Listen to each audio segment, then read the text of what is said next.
सभी विद्यार्थियों को नमस्कार। एक बार पुनः सभी का मेरी कक्षा में स्वागत है। मैं हिंदी व्याख्याता रेणुबाला चौहान एक बार फिर से नए वीडियो के साथ आज हम कक्षा 12 की पाठ्य पुस्तक जो कि हिंदी साहित्य की है सरयू, इसमें पाठ 7 मैथिली शरण गुप्त की जो कविताएं हैं जो उन्होंने यशोधरा और भारत भारती से ली है, जो कि हमारे पाठ्य पुस्तक में संकलित है, उसके कुछ अंश उन कविताओं को पढ़ेंगे।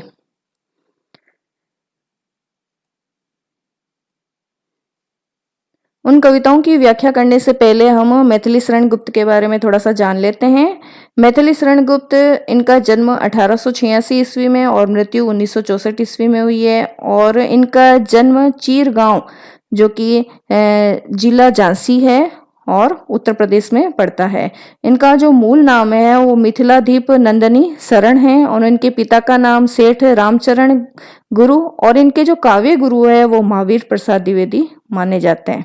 इन्होंने अपनी प्रारंभिक रचनाएं वेश्योपकारक पत्र में छापी थी। बाद में वह सरस्वती पत्रिका में प्रकाशित होने लगी, यानी बाद में वह सरस्वती पत्रिका में रचनाएं देने लग गए।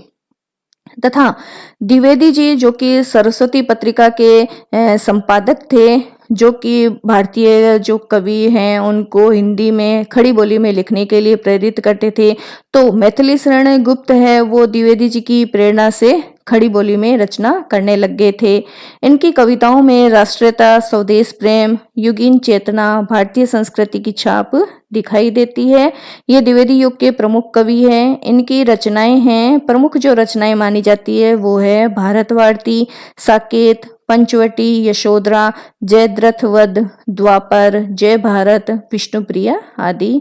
और इन्होंने करीब 19 खंड काव्य और 2 महाकाव्यों की रचना की है। इनकी जो भारत भारती रचना है जो कि 1912 में प्रकाशित हुई थी, इसी रचना के आधार पर 1936 में काशी में महात्मा गांधी जी के द्वारा इन्हें राष्ट्रकवि की उपाधि प्रदान की गई थी। चलिए अब हम अध्याय में संकलित इनकी व्याख्याएं पढ़ते हैं। ये जो व्याख्याएं हैं उनके काव्य ग्रंथ यशोधरा से ली गई है। यशोधरा जो कि महात्मा बुद्ध की पत्नी है।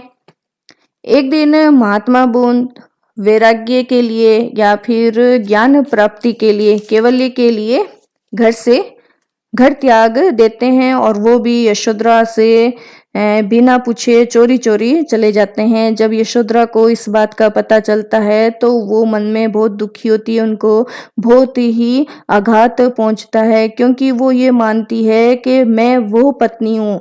हम मानते हैं कि भारत में जितनी भी महान विभूतियां हुई है उनके वैभव में, उनके नाम में कहीं ना कहीं पत्नियों का भी सहयोग रहा है। कई ऐसी छत्राणियां भी हुई है भारत में जिन्होंने मानव धर्म की रक्षा के लिए अपने पति को जो स्वयं सुसज्जित करके रण में भेज देती है। तो यशोधरा अपने आप को उसी परिपाटी की एक छत्राणी मानती है और उसे बहुत ही व्याघात होता है इस बात का जब वो ये पाती है कि बुद्ध सिद्धि के लिए जाते हैं, तपस्या के लिए जाते हैं, किंतु वो उन्हें पूछ कर नहीं जाते हैं। वो ये मानती है कि यदि बुद्ध उनसे उनको पूछ कर जाते, उनको बताकर जाते, तो वो स्वयं भी एक छत्राणी की तरह उन्हें विदा करती।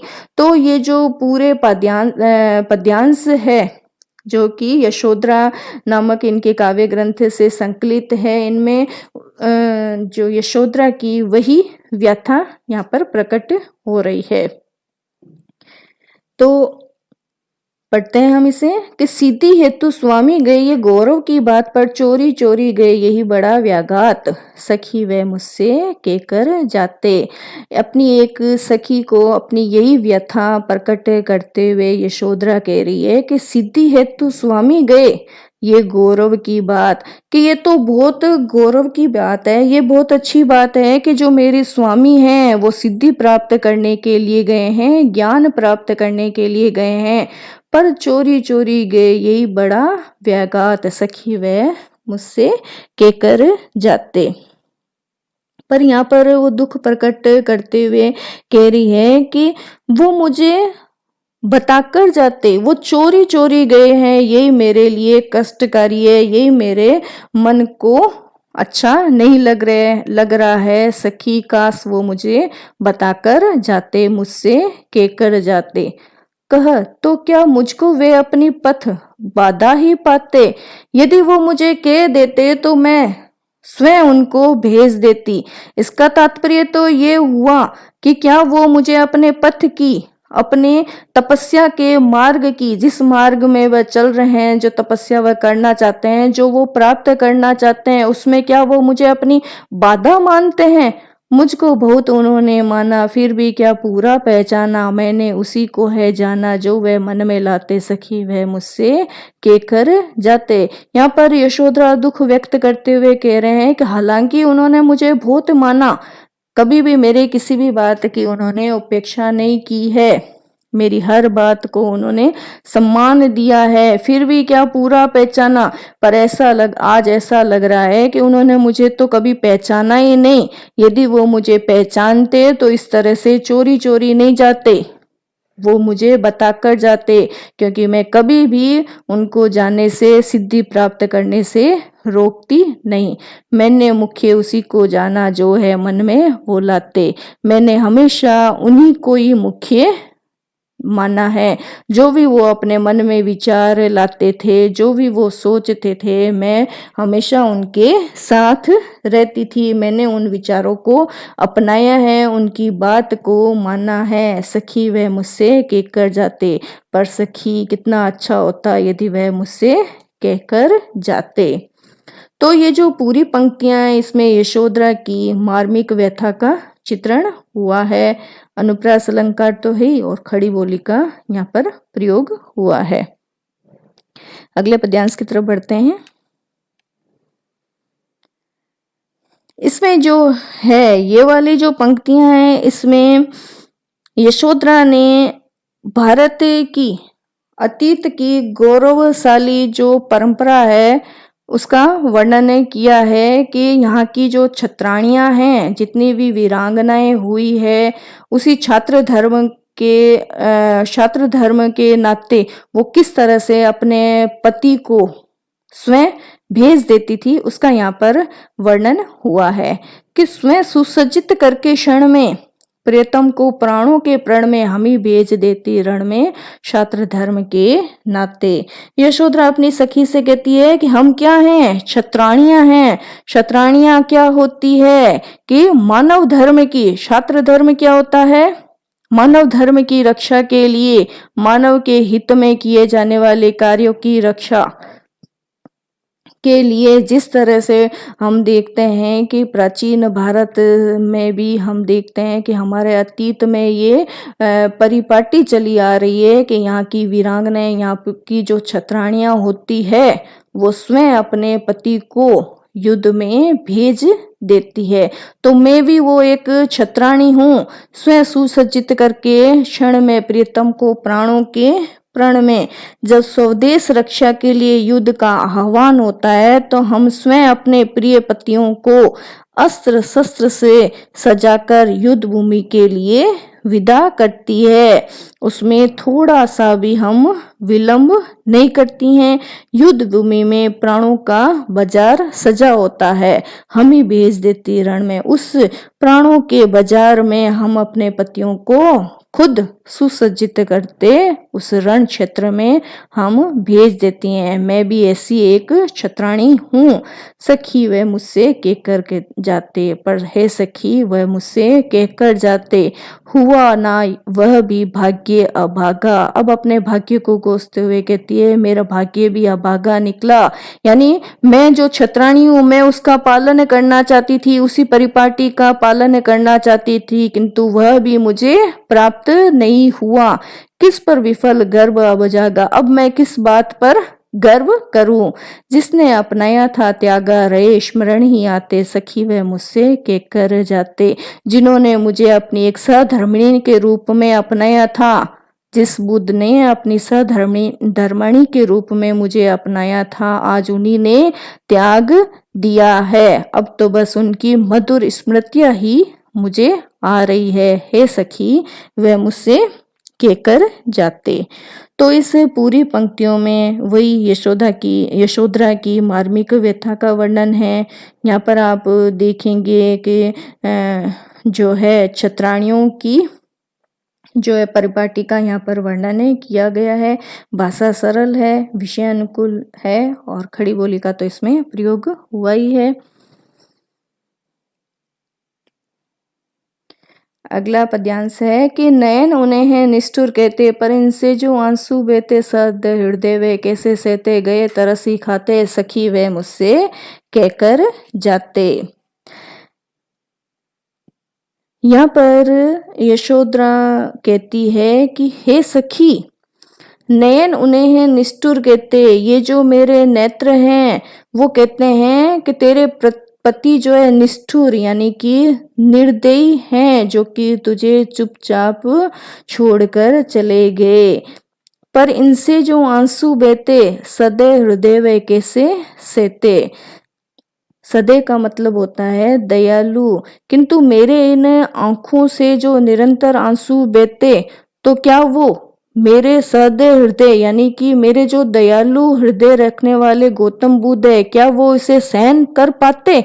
गए तरस ही खाते, फिर उनको हो सकता है मेरे पर तरस आ गया हो, इसलिए वो मुझे छोड़कर चले गए। कहने का तात्पर्य यह है कि यदि वो मुझसे सामने होते मेरे और मैं उनके जाने से मेरे आंखों में आंसू आ जाते, तो हो सकता है कि उनको मेरे पर दया आ जाती, वो ये सहन नहीं कर पाते, तो मेरे पर तरस खाकर वो मुझे इसी तरह से चोरी चोरी छोड़कर चले गए। हे सखी, वो मुझसे कहकर जाते। तो यहाँ पर आप देखिए कि वियोग श्रृंगार का यहाँ पर प्रयोग हुआ है। नैन उन्हें निष्ठुर कहते, इसमें वियोग श्रृंगार का प्रयोग कवि ने किया है। अगली पंक्तियां हैं कि जाए सिद्धि पावे वे सुख से दुखी ना हो, इस जन के दुख से उपा लंब दूं मैं किस मुख से, आज अधिक वे भाते सखी वे मुझसे कहकर गए जाते, गए लौट भी वे आवेंगे कुछ अपूर्व अनुपम पावेंगे, रोते प्राण उन्हें पावेंगे, पर क्या गाते गाते सखी वे मुझसे कहकर जाते। सिद्धि का मतलब है सफलता। इस जन का प्रयोग यशोधरा के लिए हुआ है। उपालंब का तात्पर्य होता है उलाहना, भाते यानी अच्छे लगते हैं। इसमें जो है यशोधरा जैसे अपने पति के घर छोड़ जाने का तो उनको दुख है ही, वह अपनी सखी से अपने मन के दुख की बातें कर रही है। उसको आशा है कि भविष्य में भी कभी उसके पति उसको दर्शन देंगे। अब यशोधरा कहती है कि हे सखी, मेरे पति चले गए, ठीक है, मैं नहीं उन्हें रोकूंगी, वह सुख पाए, अपने लक्ष्य को पाने में सफल होए, वह मेरे बारे में सोचकर अपने मन में दुखी ना होए। जाए सिद्धि पावे वे सुख से। यशोधरा उनकी मंगल कामना करते हुए कह रही है कि मैं चाहती हूँ कि वह अपने लक्ष्य को प्राप्त कर ले, वह अपनी सिद्धि को प्राप्त कर लेवे और मेरी तरफ से जरा भी दुखी ना होए। उपालंब दूं मैं किस मुख से, आज अधिक वे बातें। अब यहाँ पर यशोधरा कह रही है कि मैं उलाहना भी उन्हें कैसे दूं, क्योंकि यदि वो मुझसे कहकर जाते तो मैं उनके विरह में तड़पती, उनका इंतजार करती, वो नहीं आते तो मैं उन्हें उलाहना देती, पर वो तो मुझे चोरी चोरी छोड़कर चले गए हैं, तो मैं उलाहना किस बात का उन्हें दूं। आज अधिक वे बातें, अच्छा होता वे मुझसे कहकर जाते, मुझे तो आज वे पहले से अधिक प्रिय लगते हैं। सखी वे मुझसे कहकर जाते, गए लौट भी आवेंगे, कुछ अपूर्व अनुपम लावेंगे, रोते प्राण उन्हें पाएंगे, पर क्या गाते गाते सखी वे मुझसे कहकर जाते। आगे यशोधरा कह रही है, वह चले तो गए हैं, किंतु मुझे विश्वास है कि वह पुनः आएंगे। जब वह आएंगे तो अपने साथ अपनी अनोखी उपलब्धि, अपनी सिद्धि को लेकर आएंगे। आज मैं उनके विरह में आंसू बहा रही हूँ, रोते प्राण उन्हें पाएंगे, किंतु उनसे मिलकर मेरा कष्ट मिट जाएगा और मैं गा गा कर उनका स्वागत, पर क्या गाते गाते उनका गा गा कर स्वागत सत्कार करूंगी, सखी वे मुझसे कहकर जाएंगे। हे सखी, काश वो मुझे बताकर जाते। यहाँ पर यशोधरा के वीरे का मार्मिक चित्रण प्रस्तुत हुआ है। वीर श्रृंगार रस का यहाँ पर प्रयोग हुआ है।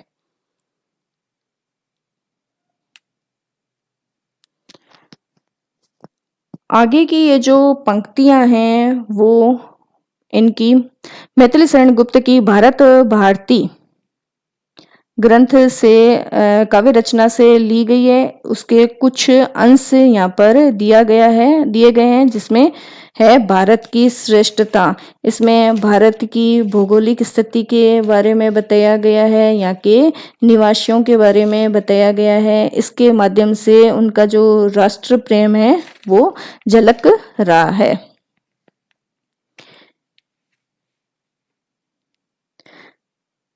ये जो है भारत भारती गुप्त जी की राष्ट्रीय भावों से पूर्ण रचना है। भारत ऋषि मुनियों की पावन भूमि है। इसका प्राकृतिक सौंदर्य अनुपम है। भारतवर्ष संसार के समस्त देशों का सिरमौर है। ये विश्व का सबसे पुराना देश है। ईश्वर ने इसी भूमि पर सृष्टि का शुभारंभ किया है। इस पावन भूमि के निवासी आर्य विभिन्न कलाओं में, विभिन्न विधाओं में पारंगत थे। इन्हीं सब विशेषताओं का वर्णन उन्होंने भारत की श्रेष्ठता इस कविता में किया है। भूलोक का गौरव, प्रकृति का पुण्य, लीला स्थल कहाँ, फैला मनोहर गिरी हिमालय और गंगा जल जहाँ, संपूर्ण देशों से अधिक किस देश का उत्कर्ष है, उसका की जो ऋषि भूमि वह कौन, भारतवर्ष है। भूलोक यानी कि धरती, पुण्य यानी पवित्र, लीला स्थल क्रीड़ा भूमि, गिरी यानी कि पर्वत, उत्कर्ष यानी कि उत्थान। गुप्त जी ने भारत की गौरवशाली अतीत का वर्णन करते हुए उसे संसार का सर्वश्रेष्ठ देश बताया है। और भारत का जो प्राकृतिक सौंदर्य है अनुपम है। उसी प्राकृतिक सौंदर्य का वर्णन करते हुए यहाँ पर गुप्त जी कह रहे हैं कि भूलोक का गौरव, इस संपूर्ण संसार का जो पृथ्वी का जो गौरवशाली देश है वो कौन है। प्रकृति का पुण्य लीला स्थल कहाँ, प्रकृति की पवित्र क्रीड़ा भूमि कौन सी है। फैला मनोहर गिरी हिमालय, जहां पर मनोहर यानी कि मन को हरने वाला हिमालय है। गंगा जल जहां, जहां गंगा का पवित्र जल प्रवाहित होता है। संपूर्ण देशों से अधिक किस देश का उत्कर्ष है, जो संसार में सभी देशों में सर्वाधिक उन्नत है। उसका की जो ऋषि भूमि है वह कौन, भारतवर्ष है। वह कौन सा देश है जो ऋषियों की भूमि है, जो ऋषियों की जहाँ पर ऋषि मुनि निवास करते थे। ऋषि मुनियों का जो पावन स्थल है वह कौन सा देश है, वो देश हमारा भारतवर्ष है। कवि जो है स्वयं उत्तर देता है कि उस देश को क्या कहते हैं, भारतवर्ष कहते हैं। तो यहाँ पर कवि ने भारत की प्राकृतिक विशेषताओं का वर्णन किया है। जो प्रकृति का पुण्य लीला स्थल है, जहाँ पर उत्तर में हिमालय का पर्वत है, गंगा जहाँ पर प्रवाहित होती है। सब देशों का उत्थान, सबसे पहले जो उत्थान है इस देश में हुआ है, जो ऋषियों की भूमि रहा हुआ है।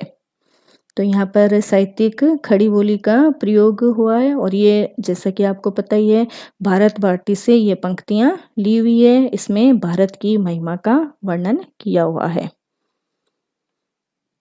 अगली पंक्तियां है कि हाँ, वृद्ध भारतवर्ष ही संसार का सिरमौर है। ऐसा पुरातन देश कोई विश्व में क्या और है। भगवान की भवभूतियों का ये प्रथम भंडार है। विधि ने किया नर सृष्टि का पहले यही विस्तार है।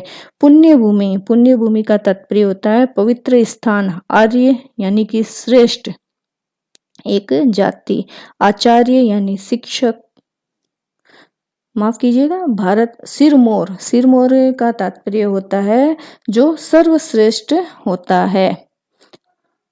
भवभूतियां यानी कि वैभव, विधि यानी कि विधाता, पुरातन यानी कि पुराना, भवभूति यानी कि सांसारिक, वैभव जो होता है वही है नर सृष्टि यानी कि जीवों का जन्म। कवि ने भारत के अतीत गौरव का वर्णन यहाँ पर किया है। भारत विश्व का सर्वश्रेष्ठ देश है और इसी का वर्णन करते हुए यहाँ पर कवि कह रहा है कि हाँ, वृद्ध भारतवर्ष ही संसार का सिरमौर है, कि जो भारत है विश्व का सर्वश्रेष्ठ देश है। वह ऋषियों की भूमि है और प्रकृति का क्रीड़ा स्थल है। तो सिर मोर यानी कि जो सिर के ऊपर मोर लगाया जाता है, इसका तात्पर्य है सर्वश्रेष्ठ, यानी कि सर्वश्रेष्ठ जो स्थिति है वो भारत की है। ऐसा पुरातन देश कोई विश्व में क्या और है। कवि कहता है कि भारत के समान प्राचीन देश संसार में कोई नहीं है। भगवान की भवभूतियों का ये प्रथम भंडार है। ईश्वर का जितना सांसारिक वैभव है उसका सबका संग्रहालय भारत ही है, अर्थात भारत में ही सृष्टि की सर्वोत्तम चीजें पाई जाती है। जो भी ऐश्वर्य है, सुख सुविधाएं हैं, वो सब कहाँ पाया जाता है, भारत में पाया जाता है। विधि ने किया नर सृष्टि का पहले यही विस्तार है। ब्रह्मा ने जीव जंतुओं की उत्पत्ति का कार्य सर्वप्रथम कहाँ किया है, भारत में ही किया है। तात्पर्य ये है कि सृष्टि का जो प्रारंभ है वो सबसे पहले भारत में ही हुआ है। तो इस पूरी पंक्तियों में अतीत गौरव का कवि ने वर्णन किया है और ये पूरी पंक्तियां राष्ट्रीय भावना से ओतप्रोत है। अगली पंक्तियां है कि ये पुण्य भूमि प्रसिद्ध है, इसके निवासी आर्य है, विद्या कला कौशल सबके जो प्रथम आचार्य है। संतान उनकी आज यद्यपि हम अधोगति में पड़े, पर चिन्ह उनकी उच्चता के आज भी कुछ हैं खड़े। पुण्य भूमि यानी पवित्र स्थान, आर्य यानी कि श्रेष्ठ, एक अच्छी एक जाति है, आचार्य यानी शिक्षक, अधोगति यानी पतन, उच्चता यानी कि ऊंचापन। गुप्त जी भारत के अतीतकालीन गौरव के गायक हैं।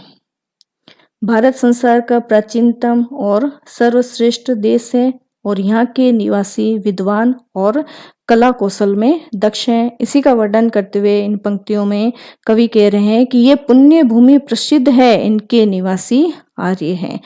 कवि कहता है कि भारत संसार का पवित्र स्थल है, प्रसिद्ध पावन स्थल है। इस देश के रहने वाले जो निवासी है वो क्या कहलाते हैं, आर्य कहलाते हैं। विद्या कला कौशल सबके जो प्रथम आचार्य हैं, ये जो भारत के निवासी हैं वही विद्याओं के, समस्त विद्याओं के, कला कौशल के गुरु हैं।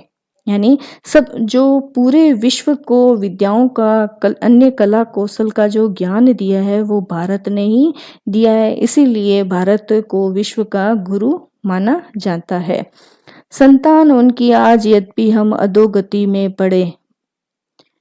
मैथिली शरण गुप्त पराधीनता की तरफ इशारा करते हुए कह रहे हैं कि हालांकि यहाँ की जो संतान है उन्होंने अपने इस गौरवशाली अतीत को भुला दिया है और अधोगति में पतन की तरफ जा रही है, पर चिन्ह उनकी उच्चता के आज भी कुछ हैं खड़े, किंतु अब भी उसकी श्रेष्ठता और ऊंचेपन की अनेक पहचान संसार में बाकी है।